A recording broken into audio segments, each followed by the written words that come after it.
सिखाऊंगी कि हमको बच्चों को कैसे कुछ अल्फ़ाबेट्स, साउंड्स या स्वर हिंदी के या नंबर्स कैसे इंट्रोड्यूस कराना चाहिए और उनको कैसे उनको कुछ लाइफ टाइम उनको याद रहे, ऐसा कुछ करना चाहिए। जैसे कि हम कुछ सिखा देते हैं, अल्फ़ाबेट्स चार्ट पे है, this is A, this is B, बस रटा दिया उनको। अब उनको कभी याद आता है, कभी नहीं आता है, कभी कभी कंफ्यूज भी हो जाते हैं। सो इसके लिए एक मेरे पास ट्रिक ये है कि एक पेन लीजिए, अपने बच्चों के यहाँ हाथ पे अल्फ़ाबेट लिखिए ए, जैसे आपको इंट्रोड्यूस कराना है ए, यहाँ आपने हाथ पे लिख दिया ए।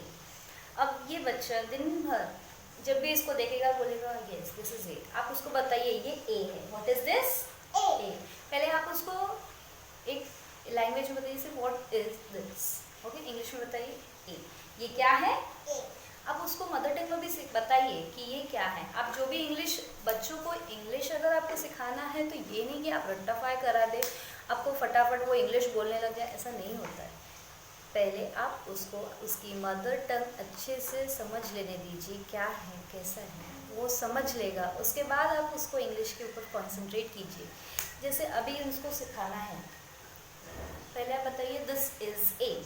बच्चे के दिमाग में आएगा ये नया है, व्हाट, मम्मा ने क्या बोला, दिस इज़ ए, इसका मतलब क्या होता है। वो पूछेगा मम्मा दिस इज़ मतलब क्या, तो आप बताइए ये ए है। बच्चा कोई भी नया वर्ड सुनता है तो वो पहले फोकस करता है कि मम्मा ने क्या बोला, दिस इज ए, सो इसको ए बोलते हैं, दिस इज ए। दूसरे हाथ पे नंबर लिख दीजिए, जैसे 1। आप दिन भर में कभी भी आते जाते पूछिए show me 1, where is A कहाँ पर है दिखाओ, 1 कहाँ पर है दिखाओ, कहाँ पे है 1, वेयर इज ए। तो आप दिन भर उसके माइंड में सेट कर दीजिए this is a, this is a, this is a, this is 1, this is 1। तो बच्चों को एकदम कंसेप्ट क्लियर हो जाएगा कि ए ऐसा होता है, 1 इज दिस।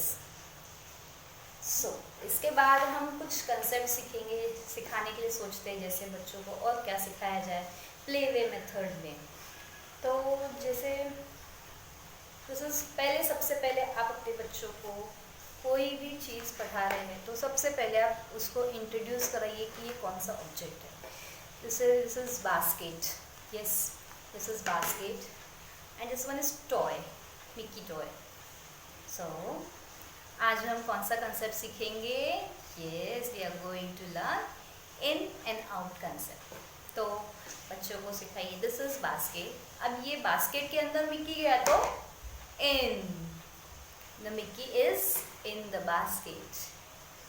अब मिक्की कहाँ आ गया, out, so Mickey is out of the basket। Yes? In, out, in, out। Show me your tongue। Out, out, out, in, out, out, out, बाहर निकालो, in, अंदर। ऐसे हम उनके प्लेवे मेथड में उनसे ही करवा सकते हैं, तो वो कंसेप्ट भी उनको ध्यान में रहता है, इन एंड आउट। जैसे open and close, close your eyes, close your eyes, close, close, open, close, open, close, open. जैसे close, open, sorry sorry sorry, close, open, close, open. Alligator, open, close, open, close. Then big and small. Big and small के लिए कुछ object अगर आप ले रहे हैं तो ठीक है, otherwise big, big, small, big, small. Show me big, big, big, small, big, small. अगर कुछ ऑब्जेक्ट लेना है so introduce, this is glass, okay, this is also glass, this glass is big, this glass is small, big, small, big, small. ऐसे करके हम कुछ उनको concept clear करा सकते हैं। Srishti stand up, stand up, stand up, sit down, sit down, stand up, stand up, sit down, hands up, down, up, down, up, down. तो पहले आपको इंट्रोड्यूस कराने से पहले उनको हिंदी में मीनिंग समझाना चाहिए हर चीज़ का। हिंदी में या जो भी उनकी मदर टंग है, पहले मदर टंग में अगर उनका कंसेप्ट क्लियर रहेगा तो वो जल्दी ग्रास्प करते हैं इंग्लिश के लिए। सो अगर आपको वीडियो पसंद आया हो तो like share and subscribe. Thank you, bye bye. Bye bye.